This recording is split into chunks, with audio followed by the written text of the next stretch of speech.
Pocos jugadores pueden presumir de tener una carrera como la de Claudio Pizarro. 22 títulos y más de 300 goles como profesional avalan al bombardero de los Andes como uno de los mejores jugadores peruanos de la historia.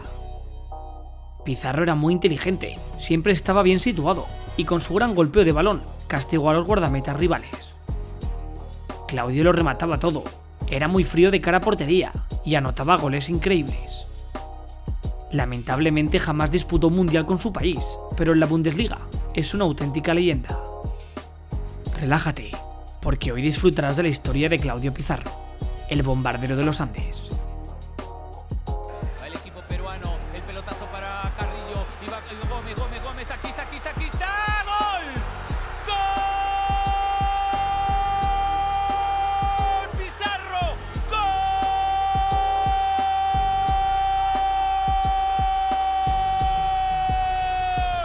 ¡Peruano!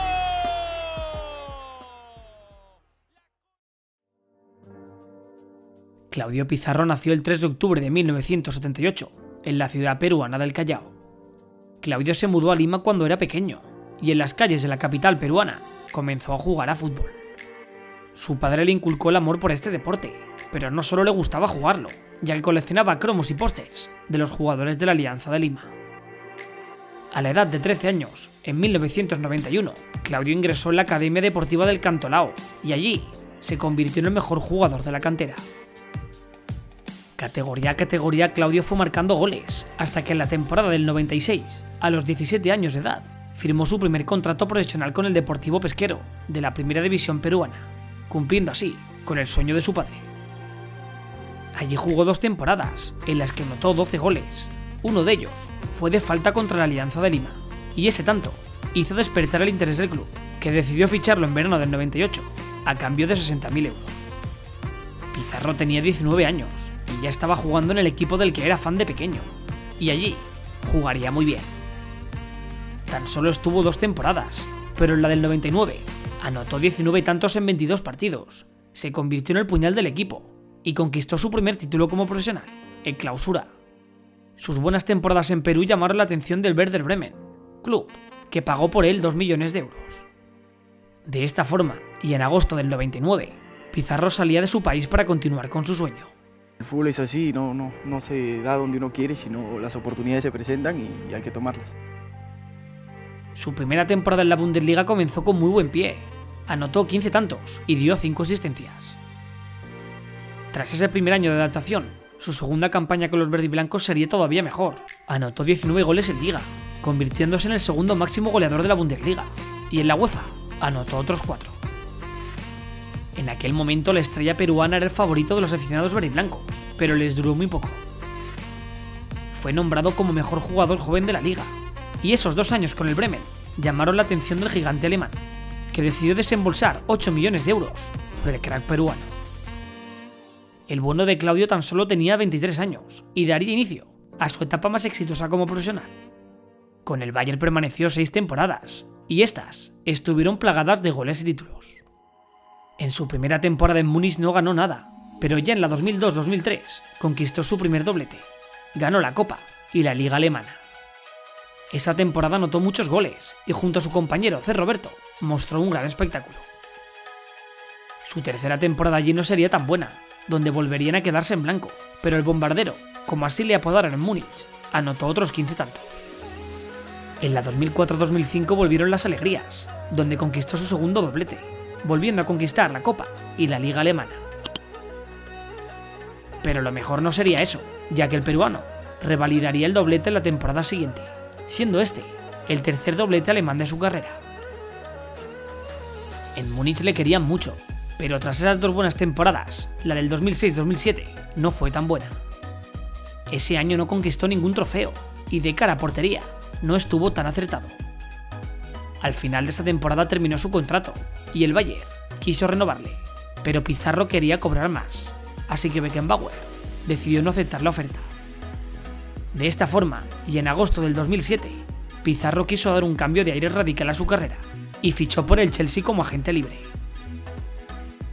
Nuevo país, nueva liga y nuevo equipo. Los Blues estaban ilusionados con su llegada, pero no tuvo éxito.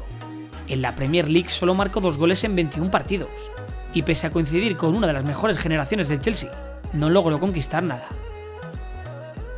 Anelka le quitó el puesto, y esto hizo que tras una temporada en Stamford Bridge, el club decidiera cederlo al Werder Bremen. De esta forma, en agosto del 2008, y ya con 29 años, Pizarro regresaba a Bremen. Los aficionados verdiblancos tenían un gran recuerdo de él, pero su mal juego con el Chelsea hizo dudar de su estado de forma, dudas que Pizarro despejó rápido. Thomas Schaaf le dio la titularidad, y ese año fue su mejor temporada a nivel goleador. Anotó 28 tantos, y junto a un jovencísimo Mesut Özil, logró conquistar la Copa Alemana. Tras ese temporadón, Pizarro no quiso regresar al Chelsea, así que los alemanes decidieron comprarlo por 2 millones de euros. Pizagol, como lo apodaron en Bremen, permaneció otras 3 temporadas con el Werder y continuó anotando goles, en concreto 62. Pese a su buen estado de forma, el equipo no pasaba por un gran momento, así que no pudo conquistar ningún título. Tras esas 4 temporadas, finalizó su contrato, y aprovechando su buen estado de forma, el Bayern decidió ficharlo como recambio de Lewandowski. Allí permaneció otras 3 temporadas, y pese a su edad y a su rol de suplente, continuó haciendo lo que mejor se le daba: anotar goles. Con sus 30 goles ayudó al club a conquistar otros 10 títulos, entre ellos destaca el sextete logrado en la 2012-2013. Ya en la 2014-2015, y bajo las órdenes de Guardiola, su protagonismo cayó en picado. El técnico catalán dijo que ojalá lo hubiera conocido con 24 años, pero la realidad es que tenía 35. Sus piernas ya no le daban, así que tras conquistar otra Bundesliga, el club decidió regalárselo al Werder Bremen. De esta forma, y en septiembre del 2015, Pizarro fichaba por tercera vez por el Werder, y como hizo 7 años atrás, la magia de la camiseta verde y blanca lo volvió a hacer resurgir. Sorpresivamente anotó 14 goles, y clasificó a los suyos de nuevo entre los 10 primeros de la liga. Lamentablemente para el fútbol, esa fue la última temporada del bombardero a buen nivel. Permaneció media temporada más en Bremen, pero allí perdió la titularidad. Debido a su bajo estado de forma, le rescindieron el contrato, y tras permanecer 6 meses sin equipo, en verano de 2017, fichó por el Col. Pero allí todo fue muy mal. Fue titular, pero tan solo anotó un gol. El equipo hizo una temporada espantosa, y descendieron a segunda división. Tras ese año estuvo a punto de dejar de jugar, pero para cerrar el cuento de la mejor manera posible, decidió jugar una vez más en el club que le abrió las puertas al fútbol europeo. En su cuarto regreso a Bremen, se convirtió en el segundo jugador más veterano en la historia de la liga en anotar un gol. Esto lo hizo con 40 años, y se metió de lleno en la historia de la liga. Allí permaneció 2 temporadas, donde tras finalizar la 2019-2020, con 41 años, y tras 21 temporadas en la Bundesliga, el bombardero de los Andes decidió colgar las botas. En cuanto a nivel de selecciones, su carrera no fue tan buena como nivel de clubs. Jamás pudo clasificar a Perú para disputar un mundial, y pese a jugar 4 Copas Américas, lo máximo que consiguió fue un tercer puesto, el que consiguió en 2015. Una verdadera pena, ya que si hubiera disputado algún mundial, tal vez estaríamos hablando de uno de los mejores goleadores de la historia.